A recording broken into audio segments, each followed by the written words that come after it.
បាទសួស្តីទាំងអស់គ្នានៅក្នុងកំណត់វីដេអូទី3នេះយើងនឹងបង្កើតបាទស្នែកខ្ចៅនៅលើបាទគម្រប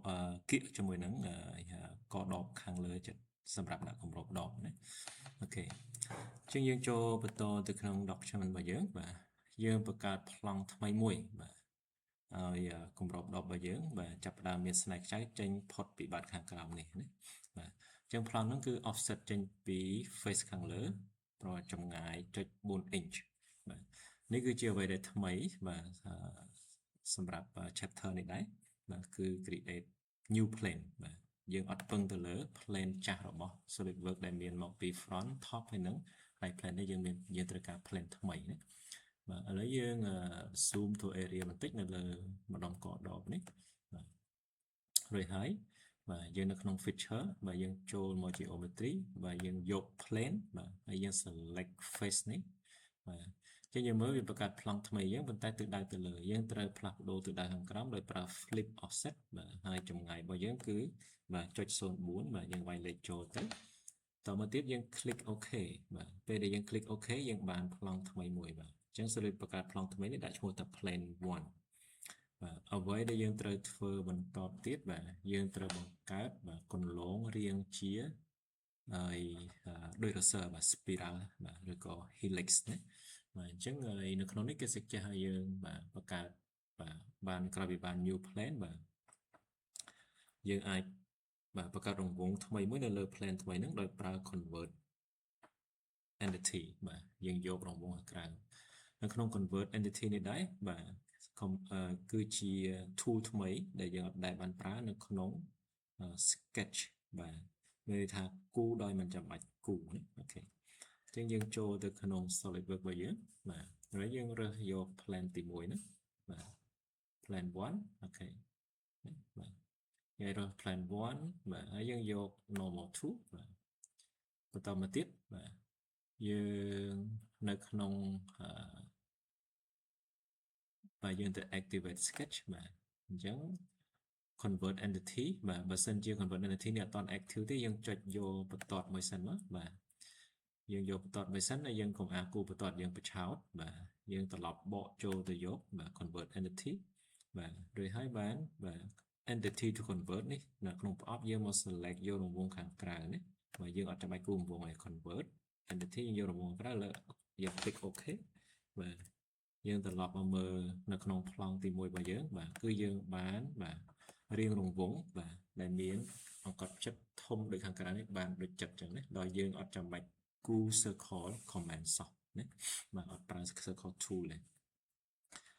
អ្វីដែលយើងត្រូវធ្វើបន្ទាប់នេះគឺយើងបានបាទ outer circle edge បាទដោយប្រើ convert entity បាទអ្វីដែលយើងត្រូវធ្វើបន្ទាប់គឺយើងចូលទៅក្នុងបាទ feature ណាបាទហើយយើងបង្កើតខ្សែកោងដែលមានរាងជា helix spiral បាទអញ្ចឹងខ្សែកោងនេះនឹងមានបាទប៉ារ៉ាម៉ែត្រមួយចំនួនឲ្យយើងបញ្ចូលណាយើងចូលទៅក្នុងបាទ feature បាទហើយយើងយកបាទ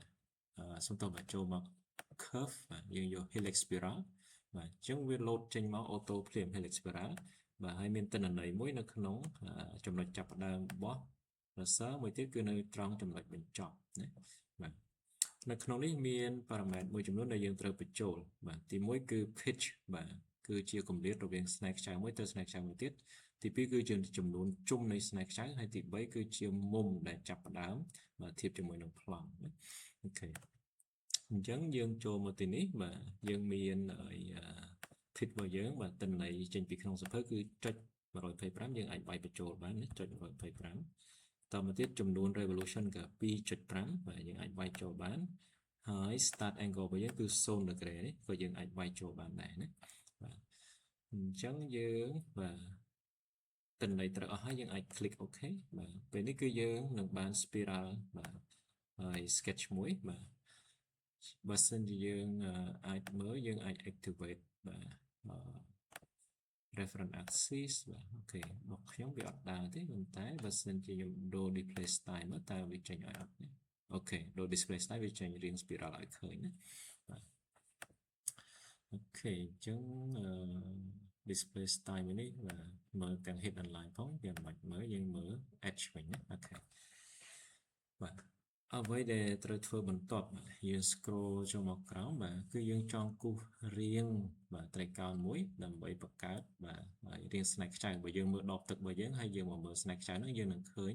បាទមុខកាត់របស់ស្នែកខ្ចៅគឺរាងជាត្រីកោណបាទយើងត្រីកោណរបស់យើងទំហំប៉ុណ្ណាបាទយើងអាចមើល sketch ខាងក្រោមនេះបាទគឺយើងមានប្រវែង0.050ហើយគេមូលគឺ0.005បាទ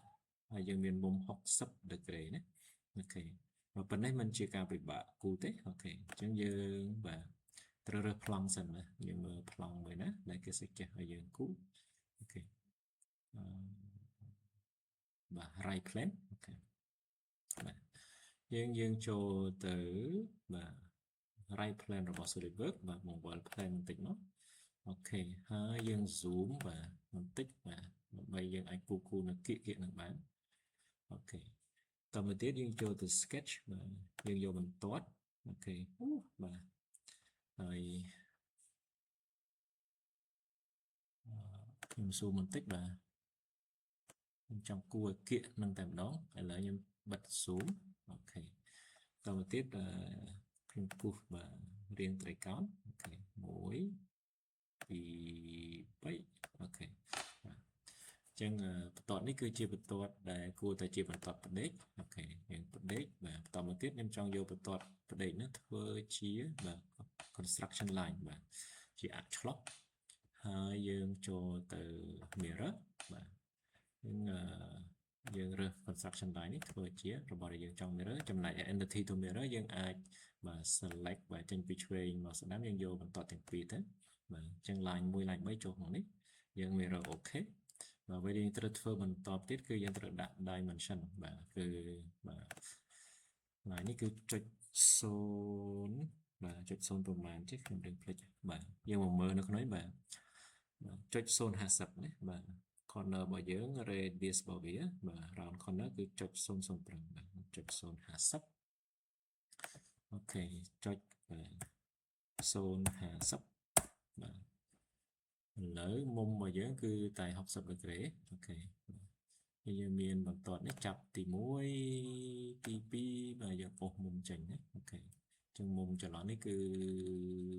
បាទមុំ60បាទ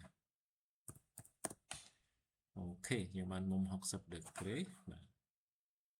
អូខេវិញចឹងយើងអាចមើលឃើញឥឡូវពេលយើងត្រូវធ្វើបន្ទាប់បាទអូខេខ្ញុំអូសនេះចេញក្រៅបន្តិចបាទឲ្យស្រួលមើលបាទចុច050គឺយើងដាក់ corner ជា fillet ណាអូខេយើងចូល sketch fillet បាទសំទោសយក fillet បាទហើយកម្មរបស់វាចុច005អូខេបាទយើងមករើស corner នេះបាទយើងបំលែងទៅជាបាទ fillet យើង click OK ណាអូខេឥឡូវបើសិនជាយើង zoom បន្តិចទៀតណាបាទយើង zoom មកចំហៀងណាតែបន្តិចទេបាទយើងមកមើលបាទយើងនឹងឃើញបានបាទរាងហើយជាបាទ round corner ណាអូខេ escape ចេញពី zoom យើងអូសបាទខ្ញុំបិទ sketch fillet សិនអូខេបាទហើយយើងអាចអូស dimension នេះមកក្រៅទៅអូខេអ្វីដែលយើងត្រូវធ្វើបន្ទាប់បាទយើងចង់បង្កើត relation បាទយកចំណុចកណ្ដាលរបស់បាតខាងក្រោមនៃជ្រុងខាងឆ្វេងរបស់ត្រីកោណបាទយកមកភ្ជាប់ relation ជាមួយនឹងរាង spiral នេះបាទហើយយើងប្រើ piece relation ន័យថាយើងយកមកភ្ជាប់ជាមួយនឹងចុងម្ខាងទៀតអូខេទើបយើងអាចបង្កើតមុខកាត់របស់ស្នែកខ្ចៅបានបាទយើងចុចយកនៅក្នុង sketch យើងយក add relation បាទតទៅទៀតបាទយើងចុចយកចំណុចកណ្ដាលនេះបាទហើយយើងចុចយក spiral បាទតទៅទៀតយើងអាចយក piece បាទអញ្ចឹងវារុញទៅបាទត្រួតស៊ីគ្នាបាទនៅលើខាងចុងបាទរបស់រាង spiral ហើយយើងបានត្រីកោណរបស់យើងគឺ well defined ទាំងអស់នេះបាទមុំយើងអាចអូសបន្តិចទៅបាទឲ្យស្រួលមើលអូខេជាមុំ60បាទហើយចម្ងាយនេះគឺបាទ050បាទយើង click OK បាទ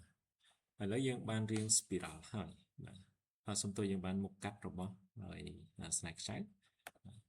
អ្វីដែលយើងត្រូវធ្វើបន្ទាប់គឺយើងនឹងបាទបង្កើតបាទស្នេហ៍ខ្ចៅនៅជុំវិញនេះណាអូខេអញ្ចឹងមុននឹង